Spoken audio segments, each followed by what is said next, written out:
Tuhan, haleluya. Tuhan berkati kita semuanya, tetap sehat-sehat sudah. Haleluya. Doa kami agar semua tetap sehat dan tetap dipakai oleh Tuhan. Haleluya. Saat ini mungkin saudara melihat punya anak apa saja, karena ada permintaan pelayanan penyerahan di kegiatan saya ini. Mari kita simak terlebih dahulu kebenaran firman Tuhan, nanti kita lanjutkan dengan penyerahan. Kita buka Alkitab kita dalam Injil Matius pasal yang ke-28 dari ayat yang ke-5 sampai ayat yang ke-10. 5 ayat kita akan baca di sini. Silakan saudara. Baik, puji Tuhan, mulai. Di dalam Injil Matius pasal yang ke-28 ayat yang ke-6 mulai, ayat yang ke-5 mulai berkata begini. Akan tetapi malaikat itu berkata kepada perempuan-perempuan itu, janganlah kamu takut, sebab aku tahu kamu mencari Yesus yang disalibkan itu. Ia tidak ada di sini, sebab ia telah bangkit sama seperti yang telah dikatakannya. Mari, lihatlah tempat ia berbaring. Dan segeralah pergi dan katakanlah kepada murid-muridnya bahwa ia telah bangkit dari antara orang mati. Ia mendahului kamu ke Galilea. Di sana kamu akan melihat dia. Sesungguhnya aku telah mengatakannya kepadamu. Mereka segera pergi dari kubur itu dengan takut dan dengan sukacita yang besar, dan berlari cepat-cepat untuk memberitahukannya kepada murid-murid Yesus. Tiba-tiba Yesus berjumpa dengan mereka dengan berkata, "Salam bagimu." Mereka mendekatinya dan memeluk kakinya serta menyembahnya. Maka kata Yesus kepada mereka, "Jangan takut. Pergi dan katakanlah kepada saudara-saudaraku supaya mereka pergi ke Galilea, dari sanalah mereka akan melihat aku." Puji nama Tuhan. Saya mengucapkan selamat Paskah buat saudara-saudara sekalian. Ya. Dan di acara Paskah kita sibuk masing-masing di gereja kita masing-masing, sehingga tidak seperti Natal, ya, saling berkunjung dan juga mengunjungi. Malam kemarin saya selesai ibadah di gereja, ya, kemudian langsung ke pantai bersama-sama dengan anak-anak. Nah, saudara-saudara, saat ini kita renungkan firman Tuhan. Jadi khotbah saya, ya, saya tidak menyampaikan yang orientasinya khusus dalam peringatan Paskah, tetapi saya menyampaikan gairah memberitakan kebangkitan Yesus. Amin. Jadi hendaknya kita bergairah, ada spirit, ada kekuatan, ada juga kesukaan untuk memberitakan ya kabar tentang Yesus yang sudah bangkit. Saudara, karena di dalam hal ini itu merupakan momen yang sangat luar biasa. Nah, sebenarnya ya seringkali orang banyak merayakan itu menghabiskan puluhan juta, ya, sampai juga belasan juta, puluhan juta, ratusan juta. Itu banyak dilaksanakan di kegiatan acara Natal, ya kan? Jadi banyak di acara kegiatan Natal, ya. Itu yang beli baju baru, seragam, beli itu alat-alat yang lebih bagus, bahkan sewa tenda, sewa ini dan lain sebagainya. Tetapi saudara-saudara, sebenarnya kalau kita perhatikan klimaks keselamatan itu ada pada Paskah. Amin. Jadi ada pada Paskah. Jadi Paskah itu ada kematian, penyaliban, pengampunan dosa, kemudian ada kebangkitan. Dan itulah kita tahu bahwa kemenangan terjadi di sana. Ya, itu sebabnya patut kita sebagai orang yang percaya, termasuk kita adalah hamba-hamba Tuhan, gembala jemaat. Saya percaya semuanya itu merindukan, bahwa semua merindukan yang namanya kemajuan pertumbuhan. Amin. Bahkan juga pertambahan jiwa-jiwa. Saya yakin itu semua merindukan hal itu. Gak mungkin saudara begitu buka perintisan, Lalu saudara punya statement begini, ya aku cukup ini saja sudah bangga, aku cukup 2 jemaat saja bangga. Nggak mungkin seperti itu. Aku mungkin saudara cukup puas apabila menjadi hamba Tuhan, menjadi gembala, lalu puas ketika ada orang yang panggil, orang yang suruh khotbah. Saudara puas, ya. Tetapi saudara sebenarnya kita nggak mendapatkan apa-apa kalau seperti itu. Yang terpenting adalah Tuhan itu menggerakkan dalam kehidupan kita ini untuk menjadi Allah dan pelaku pemberita kebenaran firman Allah. Amin. Itu yang terpenting. Makanya di sini saya berdoa memohon kepada Tuhan supaya bisa menyampaikan ini. Nah, saudara-saudara Kristus Tuhan, karena saya merasakan diberkati oleh Tuhan dengan cara saya melakukan perintah Allah, cara saya melakukan dengan tidak kenal ya, apapun yang terjadi, apapun resikonya, yang penting saya tetap berpegang teguh dalam kebenaran firman, dan kemudian saya lakukan, tidak ada tendensi apa-apa, saudara-saudara. Maka di situ pasti Tuhan akan menyertai dalam setiap pelayanan kita. Oleh sebab itu perhatikan baik-baik. Ketika kita bergairah, ya, mengapa alasannya kita harus bergairah memberitakan Injil, memberitakan kabar kebangkitan, saudara-saudara?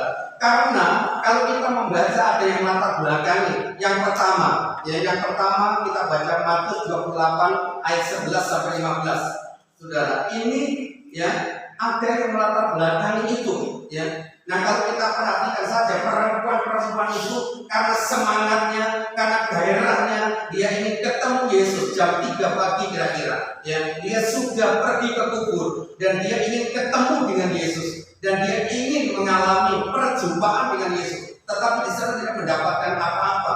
Lalu saudara-saudara, dan ini makanya saya katakan, saya gali, saya renungkan, ternyata alasan untuk bergairah memberitakan Injil seperti halnya dikatakan ya di dalam Roma 12 ayat 11 itu, ya. Jadi hendaklah kerajinanmu jangan menjadi kendor, ya, dan tetaplah rohmu menyala-nyala dan melayanilah Tuhan. Jadi ada gairah yang melayani pekerjaan Tuhan, ada spirit, ada semangat untuk melayani pekerjaan Tuhan. Saudara, ini penting dalam kehidupan kita, ya. Kalau saya baca dalam ayat ini, ini alasan yang pertama, ya, ketika kita harus bergairah, kita harus semangat memberitakan kabar kebangkitan Tuhan Yesus Kristus. Jangan sampai kebangkitan Yesus tertutup. Jangan sampai Yesus itu tidak diberitakan, saudara, karena ada orang-orang yang berusaha untuk menghalang-halangi memberitakan kebangkitan itu. Coba perhatikan, ketika mereka di tengah jalan, datanglah beberapa orang dari penjaga itu ke kota dan memberitahukan segala yang terjadi itu kepada imam-imam kepala. Dan sesudah berunding dengan tua-tua, mereka mengambil keputusan lalu memberikan sejumlah besar uang kepada serdadu-serdadu itu dan berkata, kamu harus mengatakan bahwa murid-muridnya datang malam-malam dan mencurinya ketika kamu datang sedang tidur, dan apabila hal ini kedengaran oleh wali negeri, kami akan berbicara dengan dia sehingga kamu tidak beroleh kesulitan apa-apa. Mereka menerima uang itu dan berbuat seperti yang dipesankan kepada mereka, dan cerita ini tersiar di antara orang Yahudi sampai sekarang ini. Saudara, ini yang menjadi alasan yang pertama. Ketika ada penjaga-penjaga itu, ya, ayat berikutnya ketika Yesus itu dalam mengalami kebangkitan, saudara, di dalam Injil Matius itu dikatakan terjadi yang namanya gempa bumi, dan penjaga itu dikatakan mereka sampai seperti orang mati, ya, dan karena termangu-mangu, tercengang-cengang, keheranan, ya, karena ada peristiwa yang begitu sangat luar biasa, peristiwa kebangkitan Yesus itu. Lalu saudara, mereka dengan rasa ketakutan menghadap kepada wali negeri. Nah, saudara-saudara, maka di sana diketahui beberapa murid ketika mereka sedang membicarakannya, ya, maka pembicaraannya itu adalah melaporkan Yesus itu bangkit, itu sudah benar diketahui ya oleh penjaga-penjaga itu, ya bahwa Yesus itu bangkit, Yesus itu sudah hidup, Yesus tidak mati lagi. Mereka tahu sendiri, mereka melihat dengan mata kepala sendiri, saudara. Tetapi masih ada orang-orang yang justru menggunakan harta kekayaan, menggunakan keuangannya dengan satu tujuan adalah supaya tidak memberitakan Yesus itu bangkit, tidak memberitakan Yesus itu hidup. Justru itu dibekukan, itu tidak boleh diceritakan. Maka itu didengar oleh orang-orang Yahudi. Sampai sekarang mereka tidak percaya kalau Yesus bangkit. Itu sebabnya saudara-saudara kasih Tuhan, ini berusaha Yesus yang bangkit itu nggak boleh diberitakan, ya. Tapi ada tugas penting dalam kehidupan kita, para hamba-hamba Tuhan. Kita harus beritakan Yesus itu bangkit, Yesus itu hidup, Yesus itu luar biasa, dan dia itu dahsyat. Jangan dibekukan pemberitaan kebangkitan Yesus itu. Kalau kita ingin mengalami banyak orang selamat, supaya mereka juga hidup sama seperti kita yang percaya kepadanya, beritakan Yesus itu adalah Yesus yang sudah bangkit. Yesus yang bangkit itu jangan karena kita disuap dengan hanya beberapa uang, saudara, seperti mereka dibekukan, dibungkam mulutnya hanya dengan uang sebesar uang yang diberikan kepada mereka. Saudara-saudara, kita sebagai hamba Tuhan jangan sampai seperti itu. Ya, kita punya tugas penting dari Tuhan untuk memberitakan, orientasinya yang kita beritakan adalah Yesus. Amin. Yang kita beritakan adalah Yesus yang sudah bangkit itu, bukan Yesus yang tetap dalam kubur, bukan Yesus yang hanya disalibkan saja, tapi Yesus yang sudah hidup itu. Karena kalau dia hidup, tentu dia mau tinggal bersama-sama dengan saudara dan saya. Pasti dia akan menyertai dalam setiap langkah dan perjalanan kita. Tidak mungkin enggak, karena memang kuasa kebangkitannya itu luar biasa. Makanya dalam suratan Filipi, ya, di dalam suratan Filipi itu Paulus itu menegaskan kepada jemaat di Filipi. Dia katakan begini, yang kukehendaki ialah mengenal dalam kuasa kebangkitannya dan kematiannya.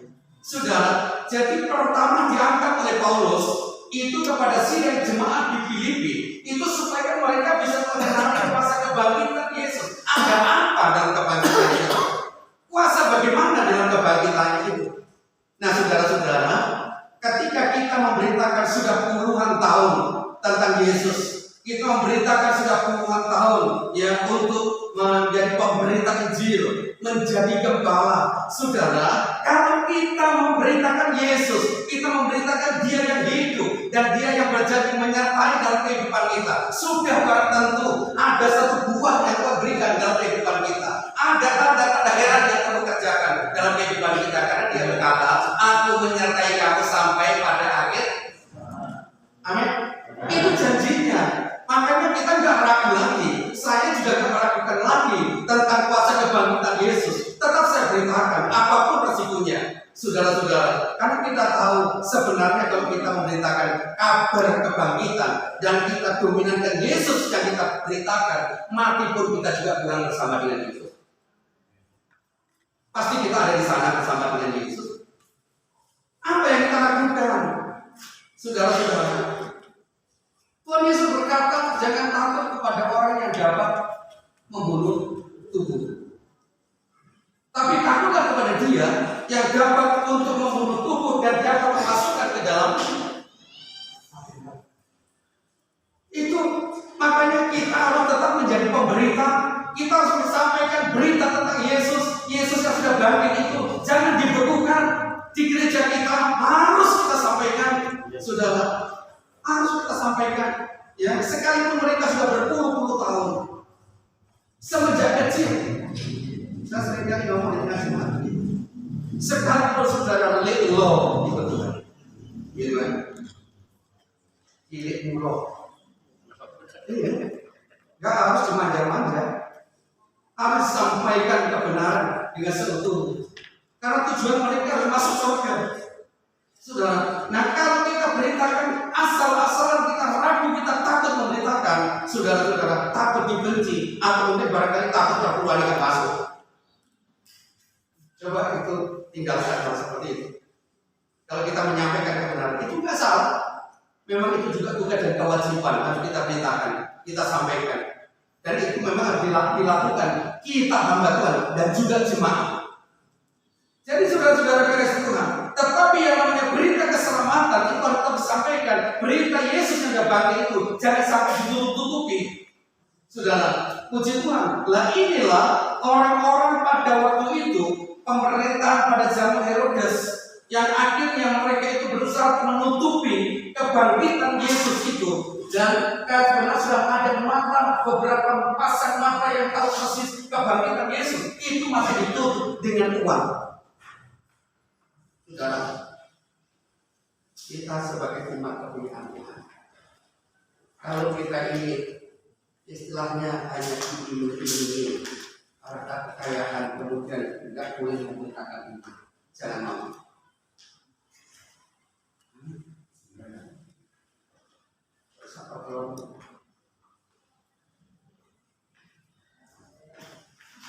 Amin itu dicicil.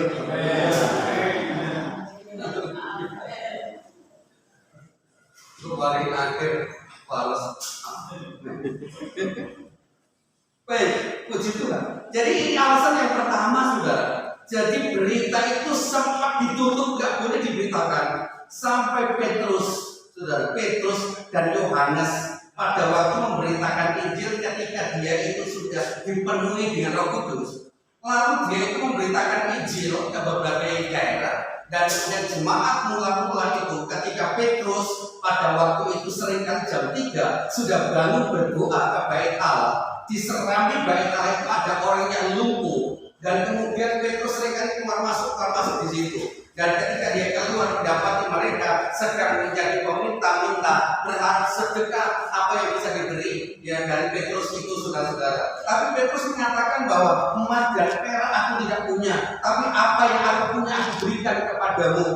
Ya, demi Yesus orang Nazaret, berjalanlah dipandu atau dipandu, berjalan akhirnya dia berjalan. Saudara, mereka sudah bangkit, dia sudah hidup, dia sudah berjalan normal, lalu mengikuti rasul-rasul itu. Nah saudara, tetapi ada pertanyaan dari imam-imam kepala tua-tua yang mereka menyidang murid-murid Yesus itu, menyidang rasul-rasul itu, dan kemudian ditanya dengan kuasa siapa, dengan nama siapa untuk beritakan itu.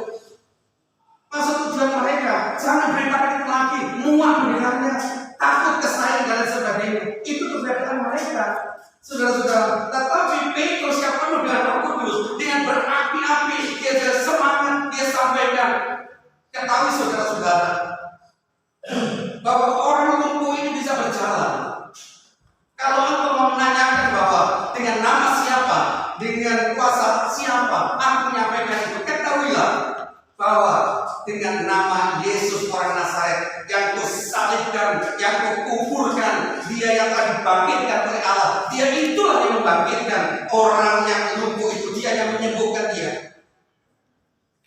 Dan kalau kita dipenuhi dengan Roh Kudus, kemampuan kesanggupan gairah kita akan tetap semangat seperti semula sampai juga pada finish akhir hidup kita. Amin.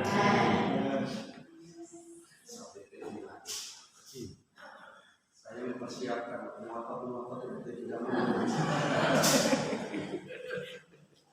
Puji Tuhan. Haleluya. Jadi saudara, jangan sampai kuasa atau tanda kebangkitan Yesus itu dihubungkan, ya, dihubungkan tidak boleh diberitakan. Apalagi pengajar-pengajar harus spirit, harus semangat memberitakan Injil. Yang kita buka perintisan baru harus semangat. Apalagi sudah punya gereja, semangat memberitakan Injil yang bangkit itu. Amin. Amin. Harus betul. Jangan diisi yang lain, diisi jiwa yang baru. Yang mereka terima Yesus, mereka mengalami kuasa kebangkitan Yesus. Saya berkati seorang anak muda yang mereka itu waktu masih di luar sana imannya, kemudian jam 9 datang ke rumah minta didoakan ke pastor ini, didoakan karena kita. Dan akhirnya doa sekali masih belum kelihatan, doa 2 kali dia sudah rasa remuk-remuk, kemudian doa yang ketiga kali dia sudah melihat semakin padam, doa yang keempat kali betul-betul sudah bedakan warna merah, kuning, hijau, hitam, dan semuanya pulang. Saya sampai sekarang setia kepada. Jadi saya ajak terima Yesus, saya ajak percaya kepada Dia sepenuhnya dari dasar hatinya. Kemarin waktu dia bersaksi pun, dia memotivasi anak-anak muda yang lain. Puji Tuhan. Jadi saya merasa terhibur, saya juga merasa diberkati. Kenapa? Yesus yang bangkit telah menolong dalam kehidupan mereka.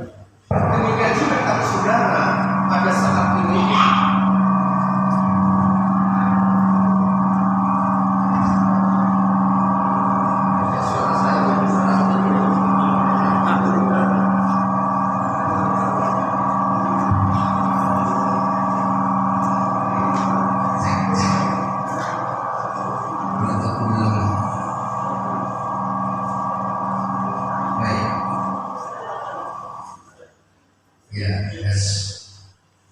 Puji Tuhan.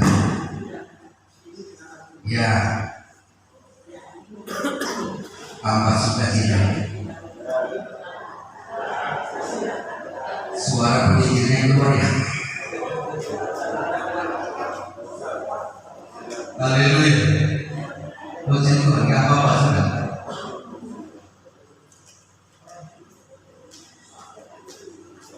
Kaget di sini. Tuhan berkati. Susah payah sampai dengan itu masyarakat. Saya khotbah belum sepatu ini. Dilanjutkan atau sudah? Haleluya, puji Tuhan. Lalu saya belajar berdoa juga tenang, mereka jauh dia. Baik saudara-saudara, dan kita ya. Jadi saudara, kalau kita merenungkan begini, itu sebenarnya fakta yang nyata yang terjadi di akhir zaman ini juga. Coba di berbagai tempat banyak orang alergi tentang pemberitaan Yesus, betul kan? Banyak alergi, mereka tidak suka dengan pemberitaan Yesus. Kebangkitan Yesus itu ditutup. Ada Alkitab yang mereka punya itu, satu dengan yang lain versinya sudah tidak sama dalam tafsirannya. Ada yang mempercayai Yesus bangkit, ada yang tidak, ya. Tetapi kita bersyukur sebagai orang percaya kepada Yesus. Kita percaya Dia lahir, kita percaya Dia mati di salib, kita percaya Dia juga bangkit dari orang yang mati, dan kita percaya bahwa Dia naik ke surga. Kita percaya bahwa Dia juga dicurahkan dalam kehidupan kita.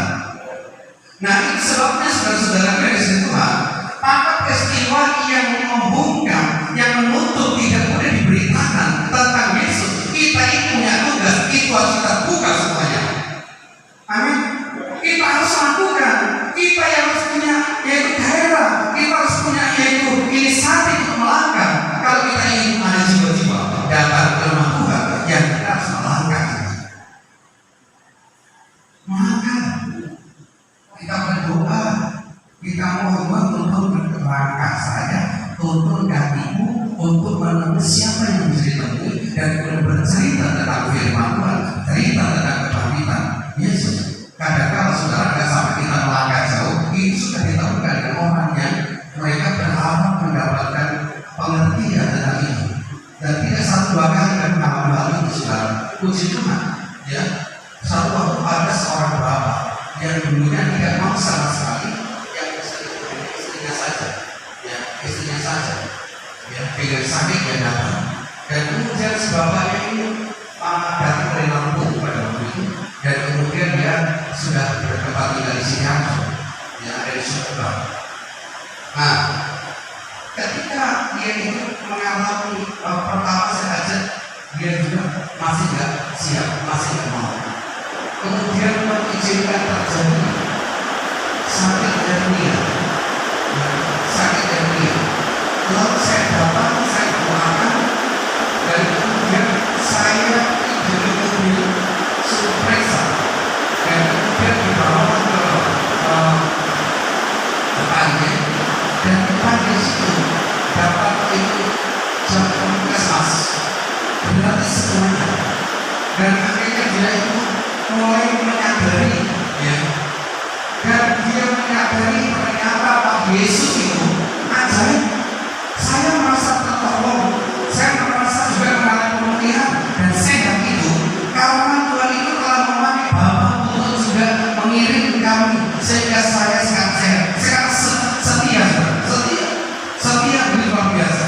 Kemudian ditambah lagi satu, dia seorang ibu yang datang dari Makassar, ya. Dan kemudian dia ikut suaminya, yang suaminya itu. Ya. Nah kemudian pernah dimintakan bantuan doa oleh muridnya atau tantenya, ya, dia bantuan doa. Saya doakan di gereja saja, ya, saya doakan di gereja. Tiba-tiba saudara, ini yang menderita ini bersama dengan suaminya yang muslim itu. Mereka tiba-tiba minta yang diangkat beliaunya ke pastori. Ya, suaminya yang belum percaya Tuhan itu datang ke pastori, lalu dia minta, Pak, saya minta tolong doakan istri saya. Ya, terus saya tanya, Mas percaya kalau kamu berdoa Yesus menolong? Mas, saya percaya. Saya menerima, saya nggak nolak. Saya juga mengizinkan istri saya untuk bergereja. Dulunya enggak. Akhirnya, ya udah besok saya datang sana. Kira-kira jam 12 karena jam 10 masih ada kegiatan yang belum diselesaikan. Akhirnya kami pulang dari acara keluarga bersama dengan istri dan kemudian mampir ke yang saat ini. Kita didoakan saat disembuhkan dulu. Saya sampaikan berita firman Tuhan didengar muridnya yang masih muslim, juga suaminya pun akhirnya merelakan. Sekarang juga setia kepada Tuhan. Jadi kita memang harus ada gairah memberitakan Injil itu. Jangan sampai orang lain nggak ngerti keselamatan. Jangan sampai mereka nggak ngerti tentang Yesus yang berbangkit itu. Ini tugas saudara dan saya untuk kita lakukan bersama-sama. Yang kedua, saudara. Jadi soal masalah yang kedua, alasan yang kedua, mengapa kita harus bergairah untuk memberitakan Injil, ya, untuk memberitakan Yesus yang bangkit itu, saudara. Di situ mari kita baca di dalam pasal yang sama tadi, ya. Kita baca saja di dalam Yohanes pasal yang ke-20 ayat 1 sampai 10 berkata begini. Pada hari pertama minggu itu, pagi-pagi benar, ketika hari masih gelap, pergilah Maria Magdalena ke kubur itu dan ia melihat bahwa batu telah diambil dari kubur. Ia berlari-lari mendapatkan Simon Petrus dan murid yang lain yang dikasihi Yesus dan berkata kepada mereka, Tuhan telah diambil orang dari kuburannya dan kami tidak tahu di mana diletakkannya. Maka berangkatlah Petrus dan murid yang lain itu ke kubur. Keduanya berlari bersama-sama tetapi murid yang lain itu berlari lebih cepat daripada Petrus sehingga lebih dahulu sampai di kubur. Ia menjenguk ke dalam dan melihat kain kapan terletak di tanah, akan tetapi ia tidak masuk ke dalam. Maka datanglah Simon Petrus juga menyusul dia dan masuk ke dalam kubur itu. Ia melihat kain kapan terletak di tanah, sedang kain peluh yang tadinya ada di kepala Yesus tidak terletak dengan kain kapan itu, tetapi ada di samping di tempat yang lain dan sudah tergulung. Maka masuklah juga murid yang lain yang lebih dahulu sampai di kubur itu, dan ia melihatnya dan percaya. Sebab selama itu mereka belum mengerti isi kitab suci yang mengatakan bahwa ia harus bangkit dari antara orang mati. Lalu pulanglah kedua murid itu ke rumah. Saudara, itu kalau saudara kaitkan dengan Matius yang kita baca tadi ayat 1 sampai berikutnya, setelah hari Sabat lewat menjelang nyingsingnya fajar pada hari pertama minggu itu, pergilah Maria Magdalena dan Maria yang lain menengok kubur itu. Maka terjadilah gempa bumi yang hebat, sebab seorang malaikat Tuhan turun dari langit dan datang ke batu itu dan menggulingkannya, lalu duduk di atasnya. Wajahnya bagaikan bulan dan pakaiannya putih bagaikan salju. Dan penjaga-penjaga itu getar, ketakutan, dan menjadi seperti orang-orang mati. Lalu ada ayat yang berikutnya, ketika saudara baca selanjutnya, kedua malaikat itu yang menemui Maria, dan kemudian jangan takut, dia katakan, ya jangan takut. Artinya apa saudara? Jadi yang kedua itu, alasan yang kedua, ya ketika mereka ini mengalami perjumpaan dengan Tuhan Yesus secara sendiri, ya atau secara pribadi, mengalami kebangkitan Yesus secara pribadi, hatinya itu gak akan bisa diam, hatinya itu selalu berkobar karena ada semangat yang luar biasa. Saudara, pengalaman pribadi dengan Tuhan itu sangat penting, ya kehidupan perjumpaannya dengan Tuhan itu yang membuat mereka itu semangat spiritnya itu digerakkan oleh kekuatan ilahi, sehingga dia tidak lagi diam diri ketika malaikat itu mengatakan pergi dan ke Galilea nanti ketemu dia di sana, karena dia tidak ada kubur, dia ada bangkit. Saudara, respon berikutnya mereka belum ada semangat yang luar biasa untuk pergi untuk memberitakannya. Puji Tuhan. Jadi saudara-saudara kasih Tuhan, kalau saudara juga mengalami perjumpaan secara sendiri di dalam setiap pelayanan saudara, selalu Tuhan itu berbicara dalam kehidupan kita, ya kita tidak sugesti saudara-saudara. Tetapi kalau Roh Tuhan itu bekerja dalam kehidupan kita dan kita mengalami secara pribadi dengan Tuhan, saya yakin kita tidak akan bisa tinggal diam, kita tidak akan bisa tenang saudara kalau kita tidak akan memberitakan kabar Yesus. Amin. Tentu nggak akan tenang, ya saudara. Kita bisa menyampaikan berita secara sistematis, kita bisa menyampaikan secara ilmu teologianya cukup, saudara-saudara. Tetapi kalau kita tidak disertai dengan kehidupan yang pribadi dengan Tuhan, itu hanya sekedar wacana, teori yang sudah punya, betul. Sehingga kita bisa sampaikan, tetapi kekuatan ilahnya nggak ada, nggak kita bisa rasakan. Jangan heran ketika kita pelayanan bukan semakin itu bertambah, bukan semakin itu ada kekuatan ilahi, malah semakin hari semakin merosot, semakin hari semakin hilang, semakin hari mereka nggak percaya dalam kehidupan kita. Kenapa? Karena kita ini nggak ada pernyataan Tuhan, kita ini nggak ada kuasa Tuhan turun, nggak ada pengalaman. Ya bisa bagaimana kita punya pengalaman dengan Tuhan, saudara-saudara. Kalau kita membaca Yeremia 23 ayat 21, bisa dikatakan begini, ya nabi nggak diutus ke biar untuk bekerja. Kemudian ayat berikutnya katakan, aku tidak berfirman, tapi mereka bernubuat. Saudara, kenapa?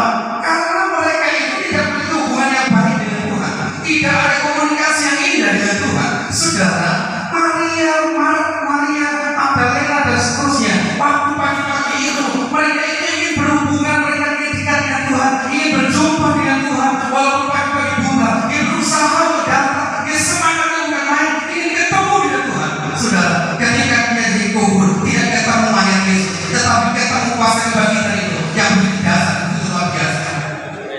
Kalau kita ketemu kuasa kebangkitan Yesus, saudara akan dipakai Tuhan begitu sangat luar biasa. Saya yakin saudara akan semakin digerakkan oleh kuasa Roh Kudus dan sudah digerakkan oleh kuasa Tuhan, dan kuasa kebangkitan itu akan menyertaimu, akan memakai saudara sehingga tanda-tanda yang akan menyertai dalam setiap langkah saudara. Puji Tuhan. Jadi saat pagi hari ini, mari kita renungkan.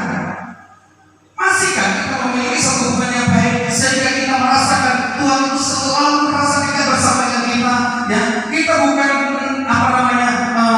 membuat diri kita yaitu sok dan nabi-nabi juga. Atau kita juga bukan hakim.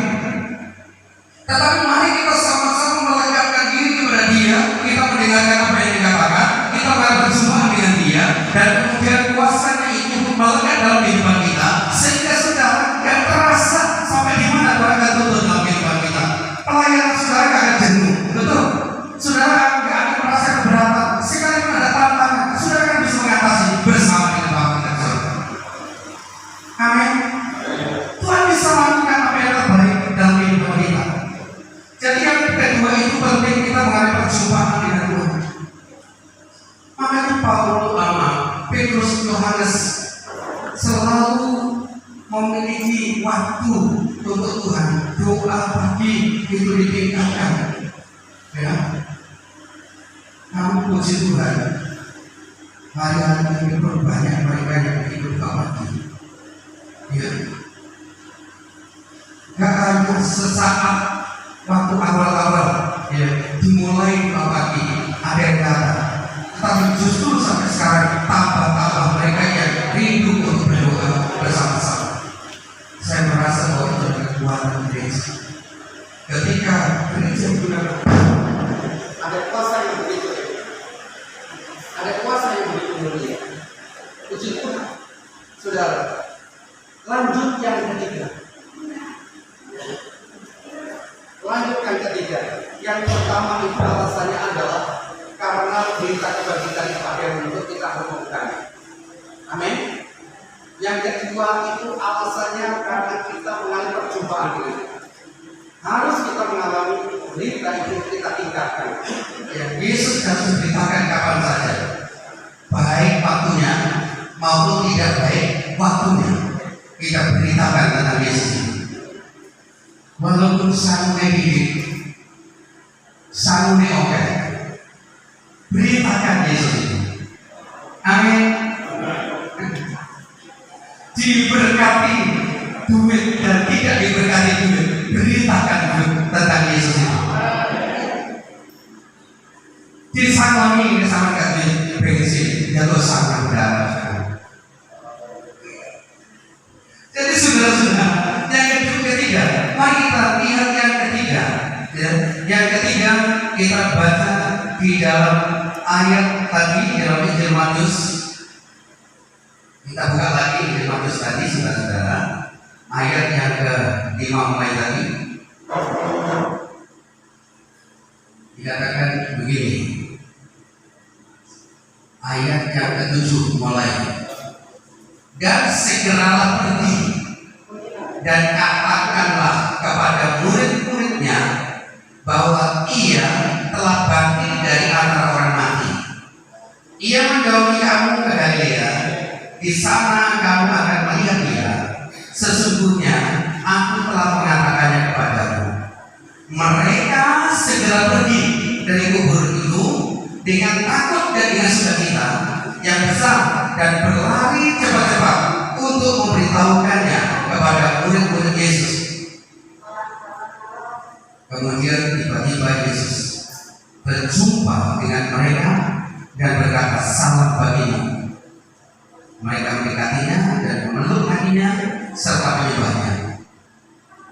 Maka kata Yesus kepada mereka, "Jangan takut, pergilah atau pergi dan katakanlah kepada saudara-saudaraku supaya mereka pergi ke Galilea dan di sanalah mereka akan melihat aku." Yang ketiga, saudara, kenapa kita bergerak untuk memberitakan kabar kesukaan, kabar kebangkitan Yesus? Kenapa itu tidak dibekukan, harus diberitakan, saudara-saudara? Karena yang ketiga itu, ini adalah perintah atau amanat agung. Amin. Amanat agung, kita gak asing dengan amanat agung. Semenjak di Beijing kita diajar yang pergi jadikan semua bangsa muridku, baptis mereka di dalam nama Bapa, Putra dan Roh Kudus, dan ajarkanlah mereka, ajarkanlah mereka melakukan semuanya yang telah kuperintahkan kepada. Jadi saudara-saudara yang kasih Tuhan, Tuhan mau supaya kita pergi dan murid-murid yang pertama mengalami perjumpaan dengan Yesus tadi, dia katakan bahwa pergi ke Galilea dan katakanlah kepada murid-muridnya, kepada murid-murid yang lain, supaya mereka juga berkumpul di Galilea. Nanti di Galilea itu akan mengalami melihat aku, akan melihat aku di sana. Dengan kata lain, Yesus yang bangkit itu akan berjumpa murid-muridnya ada di Galilea situ.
kalau kita sudah memberikan peringatan dalam kehidupan mereka.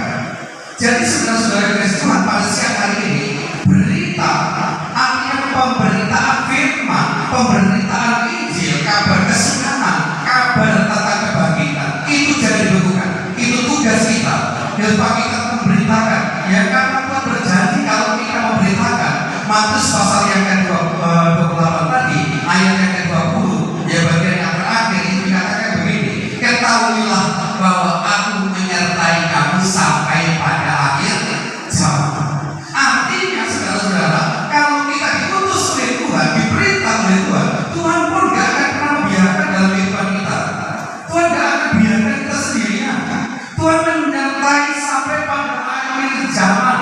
Ya, bahkan ketika kita melihat dalam Lukas pasal yang ke-10, ya saudara, di sana ada perintah 70 murid diutus dua-dua oleh Tuhan Yesus. Mereka pergi, saudara, ketika pergi mereka menyampaikan kabar baik, tanda-tanda yang menyertai dalam kehidupan mereka. Lalu mereka pulang. Ketika pulang dia katakan, guru, lihat iblis turun kepadaku demi namamu.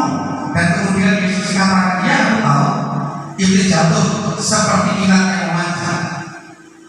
Saudara, tetapi Tuhan berkata begini, tetapi kamu ketahui bahwa aku telah memberikan kuasa kepadamu untuk menginjak ular dan kalajengking, dan tidak ada bahaya atau tidak ada yang membahayakan kamu.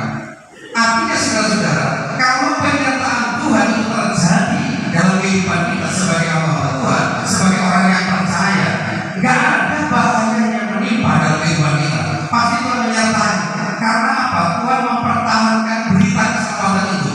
Tuhan itu akan tetap mempertahankan bahwa berita kebangkitan sampai kepada semua orang. Orang yang memang ambil keputusan atau komitmen memberitakan kabar baik itu, tentu dia itu akan disertai oleh Tuhan. Dia akan diberikan janji kemenangan, dan banyak sekalipun tanda-tanda yang menakutkan, mereka tidak akan mengalami ketakutan. Sekalipun dianggap ada bahaya, di situ tidak ada bahaya maut yang membahayakan dalam kehidupan kita. Pasti itu terjadi, ya. Kita semua kayaknya dalam hal itu.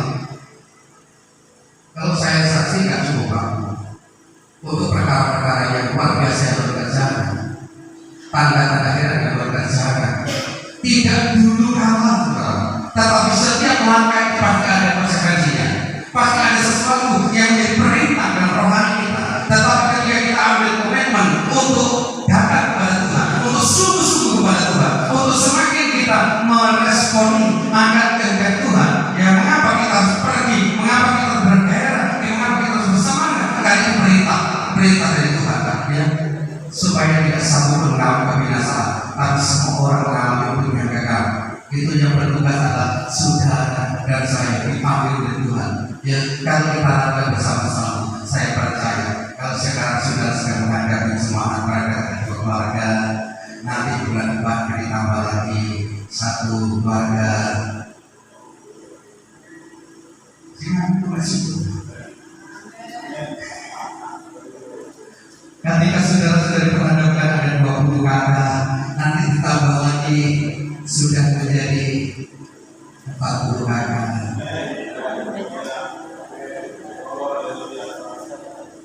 Tapi harus langkah betul-betul.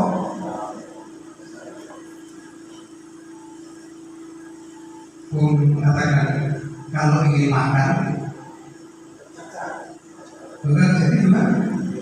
Kalau ingin tambah jiwa ya, Tuhan mau sebenarnya. Yang tadi tahu buat jiwa. Aktivitas itu benar itu suci. Oh mesti. Ya, main ini tahu kan Tuhan pasti bulu. Coba kalau kita benar suci, kita benar kudus, kita melakukan apa yang benar di pemandangan tetap dengan firman-Nya, kita ini masih belum sempurna, sesempurna Tuhan Yesus. Kalau kita memang melakukan sesuai dengan kehendaknya, nggak mustahil kalau pada waktu kita berdoa ada orang-orang datang, mereka minta didoakan, mereka minta bimbingan, mereka juga percaya kepada Tuhan Yesus.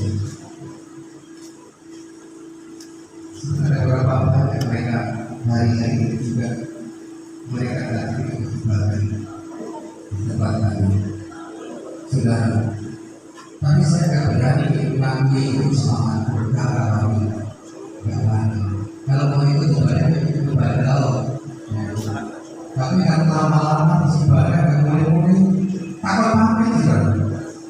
Ini itu berarti aku mengusungi semangat. Ya tahu. Dan akhirnya mereka juga mulai baca lagi itu bawa surat gitu, surat iman. Tujuannya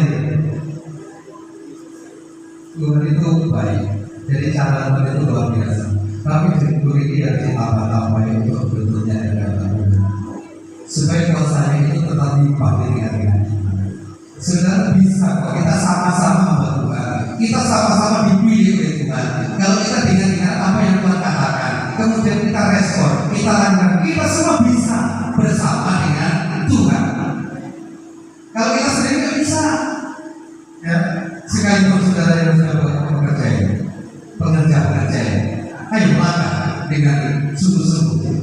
Jadikan dirimu sarananya Tuhan, sehingga ya jangan begini, ya usahakan rintis dulu, rintis ada 2-3 orang pakai 68, gitu ya.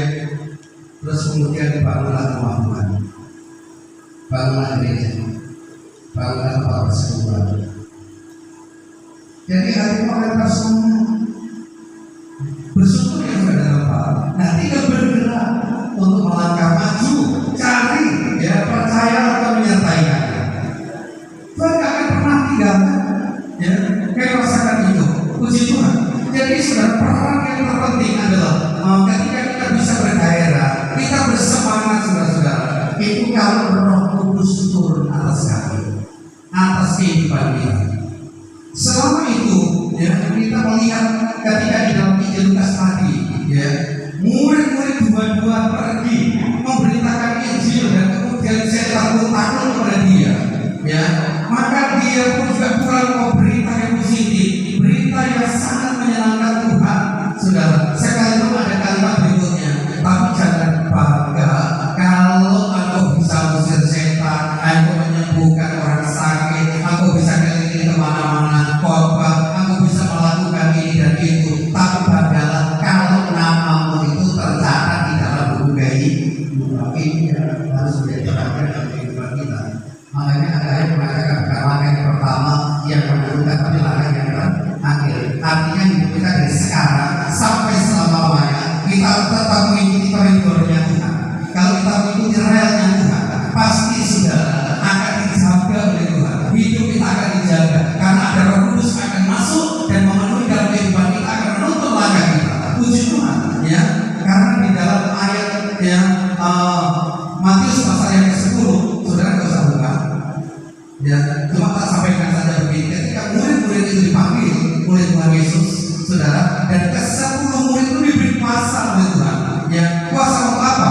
Kuasa untuk yaitu mengusir setan, bukan berarti bergabung dengan setan, dan mengusir setan. Ya, demikian juga menyembuhkan segala penyakit dan kelemahan.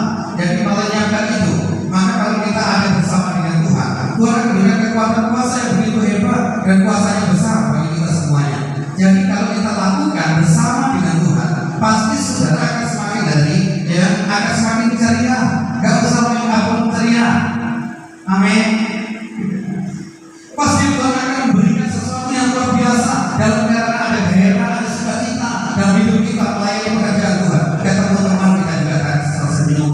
Ketemu teman kita akan juga sukacita. Ketemu teman juga kita akan saling menyupport. Amin. Kenapa? Karena kita bukan orang lain, apalagi kalau kita sudah bapak seperti ini, ya. Jangan sampai saudara di dalam kehidupan kita itu ada dalam benak hati kita itu, ya. Kamu bukan saudaraku, kamu disatukan, ya. Bagaimanapun juga kita ini punya kewajiban mengasihi, kita punya kewajiban untuk mendoakan, kita untuk berkewajiban menyupport supaya sama-sama maju di dalam kemuliaan Allah. Karena yang terjadi percaya kuasa Tuhan akan limpah dalam kehidupan kita. Puji Tuhan, saudara. Petrus akhirnya dipakai begitu luar biasa. Ketika dia sudah penuh dengan kuasa Tuhan, selain